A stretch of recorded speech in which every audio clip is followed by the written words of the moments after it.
Anong target niyan, Papa? Ano lang po, ay naman, 69 ito. Kasi, kapag uminit na ito, tataas. Diba? Nasa 15.3 times. Taas. Ano bang hamon? Ano bang Yung sa iba, mababa yun sa 69. Pero sa akin hindi. Meron akong target talaga na talagang pwede niyang isagat. Kasi sa sobrang taas ng compression, hindi rin pwede na may isasagad niya. May kalalagyan. Ah, oo. Hanggang sa perfect compression na 14 lang.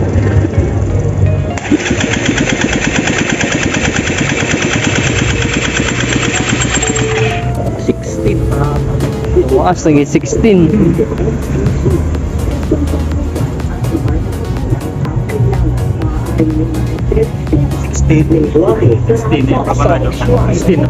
Yan eh.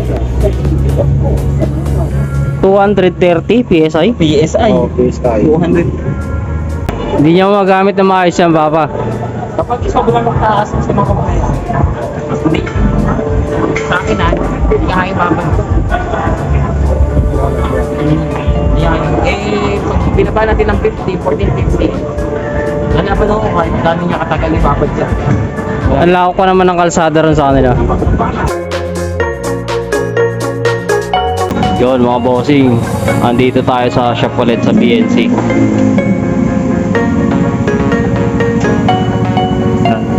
Bali part 3 ng build series yung orange na Mio core. So yan yung makina niya na milling na yan, na counterbore na milling na yan. Tapos yung block nandun binabawasan yung outer. Tignan natin yung block, Papa. Ayan yung block 69 CSRK water cooled. Binabawasan yung outer sleeve. Ayan, nasukat niya na kanina yan. Pumasok na. Pasok na pasok. Doon. Not bypass.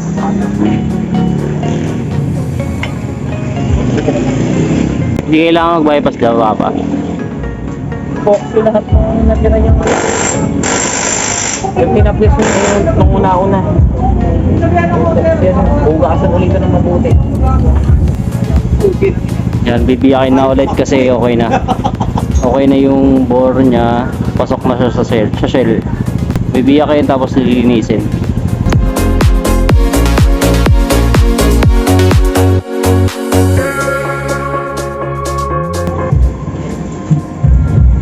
Crankshaft CSRK. Palo eh. Balik ko na ito. Unboxing.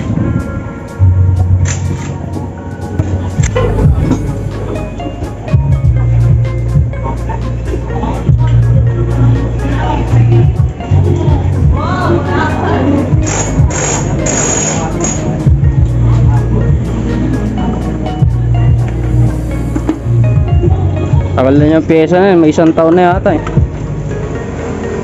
Ngayon lang nasalpak.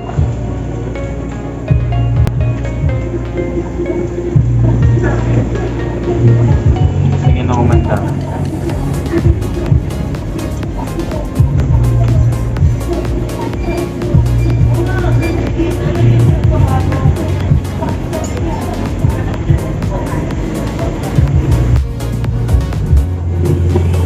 Yan, update lang. Yan na yung nagawa. Kinakabit na yung stator, tapos magneto. Tapos kabilang side naman.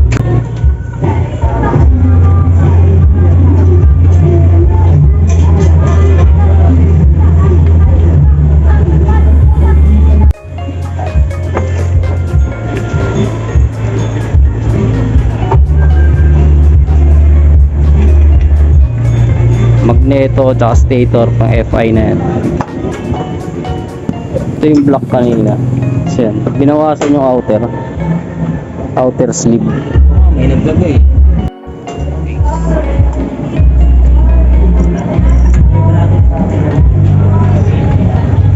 Dendix drive, JVT. WFCBT.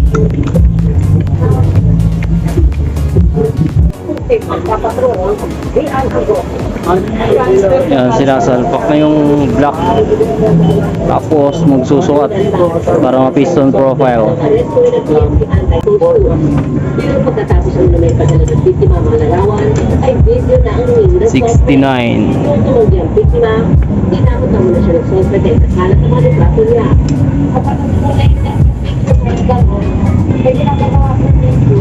Yun, update lang mo boss. Okay na siya. Nasukatan na yung piston. Bali yung piston profile na siya. Okay, time check 7:13 na ng gabi. Dito pa rin tayo sa shop. Ayan. Ito yung update dito sa 240cc na engine nung Mi4 na orange. Bali piston profile na lang siya. Bali nagawa na ng paraan sa sa shell para hindi siya mag-bypass. Kasi ayaw din ng may-ari na naka-bypass eh. Yan, nakakabit na yung magneto stator. Ito pang FI na to. Kasi gagawin yung FI to diretso. Yun, gabi na mga bossing. Hindi na kaya ng overtime to. Bali, to be continued na lang tong build series na part 3 na to. So, importante naman na yan. Nakabuo na siya. So, ang kulang na lang piston profile. Yan, kaya iwan ko na tong head dito tsaka yung mga internals. Pati yung mga block. Yung block na ito. So, tuloy natin to next time.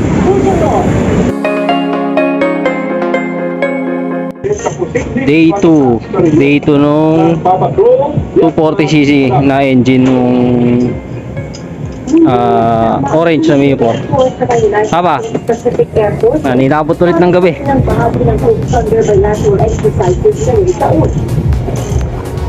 So, iniwan natin to na hindi pa naka piston profile. Pero ayan, nagawa na. Nasukat na lahat. Yan, all goods na. Tapos compression test mamaya.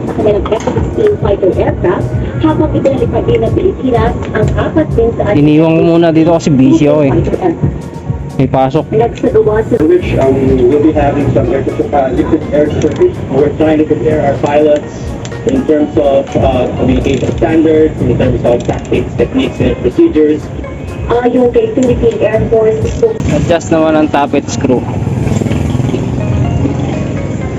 Takin na cheese. Takin na cheese mo. Gis siya, yung tappet screw niya. O, adjuster.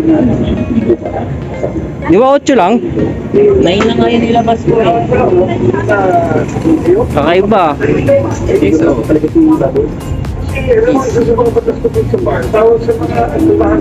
So, shit, yes ah.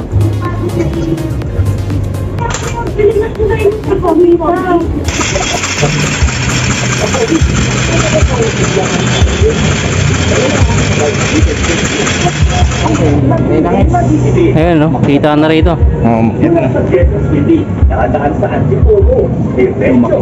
Dito rin meron. Tindahan, bayan ng Infanta,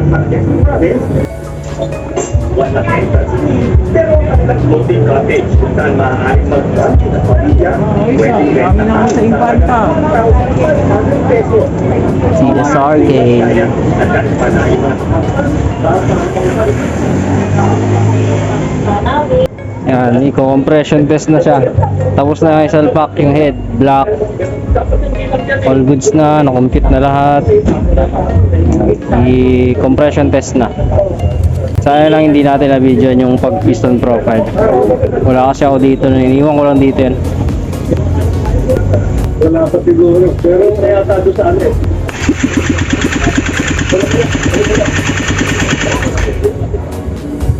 Pindot. Anong target niyan, Papa? Ano lang po, ay lang ay 69. Kasi kapag uminit na yung tataas. Yung pong balit ang dinataya namin para sa Diba? inyo. Nasa 15.3 times. para sa itong balik ang pag-labor. Taas. anumang hamon, anumang... Yung sa iba, mababa yun sa 69.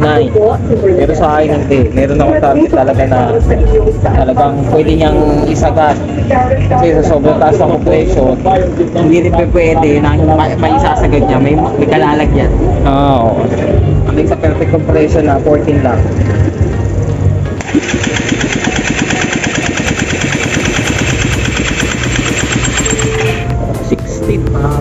Tumaas, naging 16.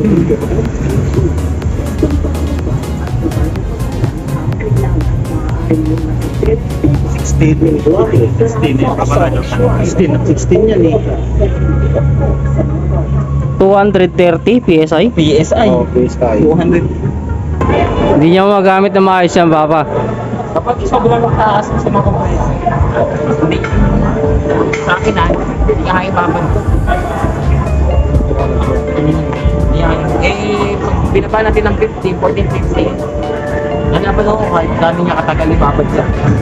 Ang lako ko naman ng kalsada ron sa kanila.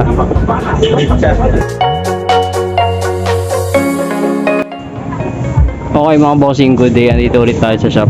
Bali pang day 3 na to. Day 3 na binubuo tong engine na to. 240cc straight CSRK. Ngayon napalitan na ng adjustable na cam gear. Ito yung cam gear nya. Ngayon pinalitan ng JBT. Tapos mga bearing papalitan na rin.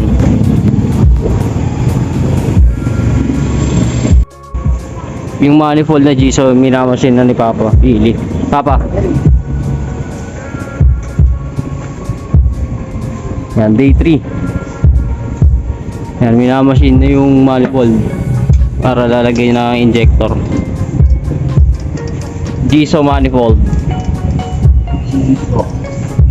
Yan, shoutout pala kay Pops Mong ng Moduworks. Ayan, siya, sa kanya ko na kuha yan, idea niya yan.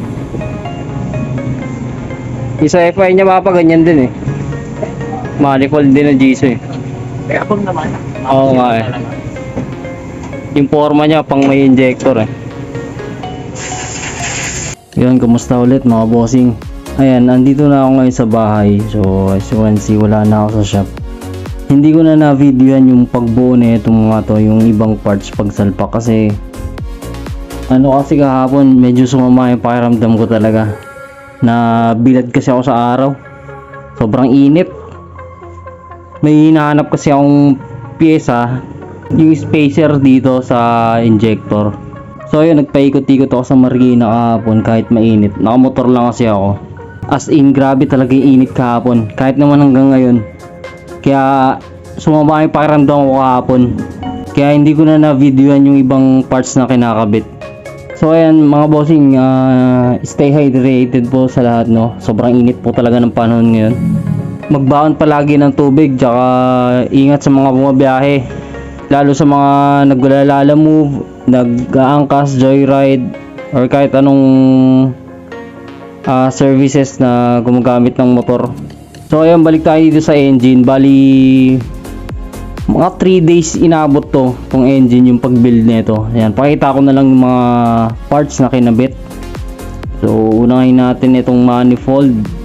So itong manifold, Giso manifold, ayan, may forma na siya na pwedeng lagyan ng injector, kaya minachine na lang ni Billy para butasan ito at malagyan ng injector. Tapos ito yung throttle body, UMA 38mm. Yan, may velocity na rin. Ayan, 38. Tapos MTRT na TPS. Yan, nilagyan na rin. Temp sensor, ayan, nilagyan ko na rin. Meron na. Tapos itong ignition coil na pang FI. Yan, tingnan natin. Tapos may ginawang bracket si Billy na DIY. Rayos lang daw to.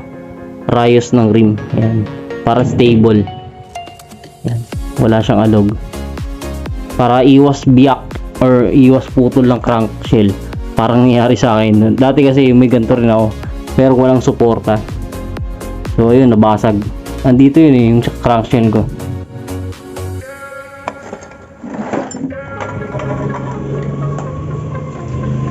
So ito yun yung crankshell ko, nabasag. Kasi dito nakakabit yung ignition coil ko dati. Pero walang suporta sa ilalim. Hindi tulad nito. Ayan, ginawa ni Billy ng paraan. Pati yung isa, ito. Itong kay Kuya Jude, meron din yung ganyan. May ganyan din. Tapos ito yung fittings. Yan, in and out. So, dito na nilagay yung isa. Dapat yung isa na ito nasa ilalim. Pero since 69 yung bore nito, yung kabitan ng fitting sa ilalim, bumaba pa siya kasi nga 69. Lumaki yung bore. Yan. So habang lumalaki yung bore, umaangat siya. So ayan, yung lagayan din ng fitting sa ilalim, hindi na siya kasya. Tatama na siya dun sa kabitan ng pipe. So ito yung butas. So dapat dito yung isang paletter L na fittings. Kaso nga malaki yung bore nito, 69, kaya bumaba pa siya. Tatama na siya dito sa pipe na to. Ito yung sa pipe. Kaya bali yung isa, yung pangsara dito na lang ilalagay. Kaya naging in and out na tong gilid. Ayan. In tapos out. Ayan. Dapat yung pantakip, dapat dito yun kaso wala. Ito talaga yung pinaka the best na pwesto ng isa. Tapos yung gulong, tsaka yung center stand, ako na lang nagkabit na ito. Yung busing dito, nakikabit na rin. Bago na yan yung dalawa. Pulley set, nakikabit na rin. Clutch belt at saka lining. TSMP na center spring. Bagong belt. 5TL siya. Tapos JVT na idle gear. JVT na Vendix drive. So ito medyo mapapansin nyo, medyo mahaba spline kasi sa Cygnus talaga nakadesign yung mga crank na galing Taiwan. Which is pasok naman sa Mio. So ang pinagkaiba lang sa Mio, yung sa Mio kasi saktong-sakto, ito medyo mahaba yung spline. So ang problema rito, hindi ka na makagamit ng kickstart. Hindi mo na malalagay yung kickstart mo. Kasi mahaba, nasabit dito yun. Kaya yung sa akin yung CSRK na crank ko, pinaputulan ko yung spline para may kickstart pa rin yun. Well, nasa sa inyo naman niya kung trip nyo may ganun. Pero kasi sa ganitong build, 240cc, mataas yung compression, mahirap nang gamitin yung kickstart. Mapuputol lang. Sa 220cc nga, medyo hirap na rin Pero syempre, nilagay ko pa rin sa akin.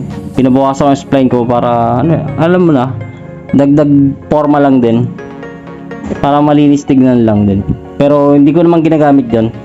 So ayan, yun yung mga naging update na rito dito sa 3 days engine build na to, itong 240cc na to. Para yan dito sa orange.